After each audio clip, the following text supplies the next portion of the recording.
Now, I never actually introduced myself earlier, but my name is Nathan. Raise it up. And I just didn't have to take it off. And I'm the best man. Now, I've been told that this role involves delivering a speech, so if any of you have a background in speech writing, where have you been the last month? I really could use your help. I'm just kidding.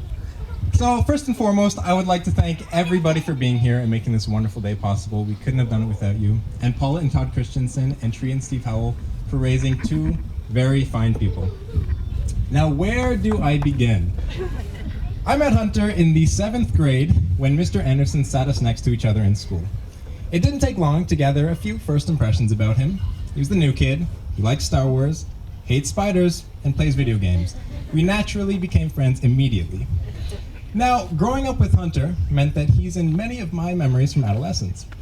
It also means that he played a major role in the development of my sense of humor. So while I tried to make this speech a little entertaining, you can blame him if it's not.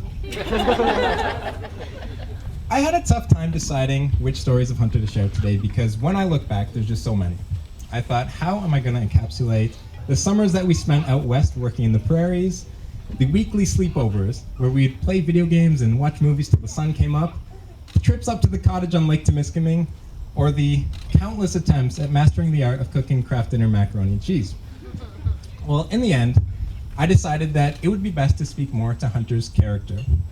For those of you who may not know Hunter as well as I do, there's a couple moments that I've had the fortune of remembering that may give you a better idea of this man sitting right here. It was 4 p.m. in the Calgary airport. Hunter and I, two young teenagers at the time, had $40 to split for food and 9 hours to kill until our flight home. So we found somewhere to sit and decided that, yeah, we should probably get something to eat. So Hunter, a natural-born leader, declared that he would take on the task of finding us some food.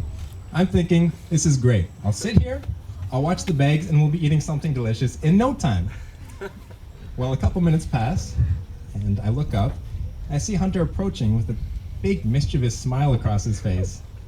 I'm like, all right, big red flag. Well, okay. In his right hand, a large bag of sour keys. In his left, a similarly sized bag of gummy worms. So I'm thinking, yeah, I'm a big kid. I can eat candy before my meal, no problem. So we break them open and we dig in. After the initial sugar rush, I'm like, so how much money do we have left? And Hunter's like, this guy spent the entire $40 at the Sweet Factory. That is the day I discovered exactly how much Hunter likes candy. That's also the day I discovered that you can in fact replace an entire meal with 3 pounds of gummy worms. But to be fair, I should give Hunter some credit. I did enjoy the sweets.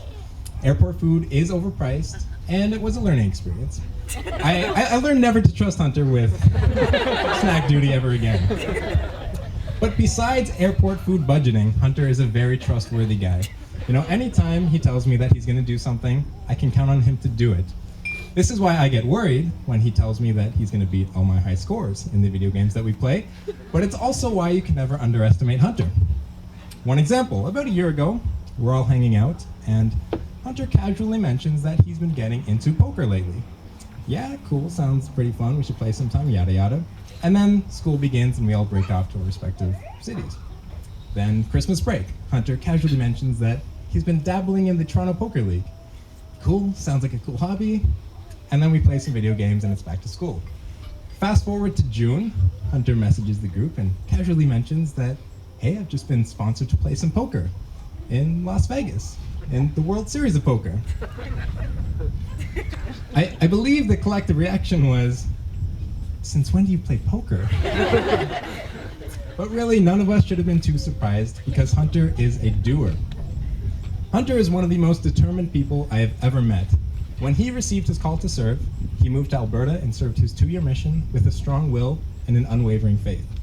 When he wanted more experience producing podcasts, he took initiative and created Prompted, which is now published and displayed before millions of people online, which is crazy. When he biked to my house every weekend to sleep over, he would pack up his Xbox and haul it with him, even if that meant wearing a garbage bag on the way home to shield it in the case of a downpour. And let's not forget the time he ripped his pants in high school. Being the creative problem solver that he is, he fixed them right up with just some duct tape. Well, duct tape in a complete disregard for fashion, but that is besides the point. I call that resourceful. I call that determined. Now, over the years, I've watched Hunter transform into the man he is today. I've seen his ideas and imagination become the focus of his study. His buzz cuts and duct tape pants have become a flowing mane and an unimaginable sense of fashion. Kraft dinner has become extra creamy Kraft dinner, and his love for Elena has grown and grown and grown. I can tell you that Hunter's greatest qualities really shine when he's with his beautiful bride. Although I haven't spent as much time as I would have liked with Elena, it was evident from the day I met her that she was right for him. And I'm not just saying that because she's a fellow Waterloo grad. Oh no. You know, as we talked and shared embarrassing stories of Hunter, it was clear how well their personalities meshed. But really, from the way these two look at each other and make each other laugh, I think anybody would be able to tell that they're a perfect match. Elena, you bring out the best in Hunter. You keep his adventurous spirit alive, and he's lucky to call you his wife. I've heard that the keys to a long-lasting and happy marriage are a sense of humor and a short memory. Coincidentally, these were also the keys to enjoying this speech. On that note, I'd like to ask you all to raise your glass with me in a toast to the new happy couple. Ladies and gentlemen, I give you the bride and groom.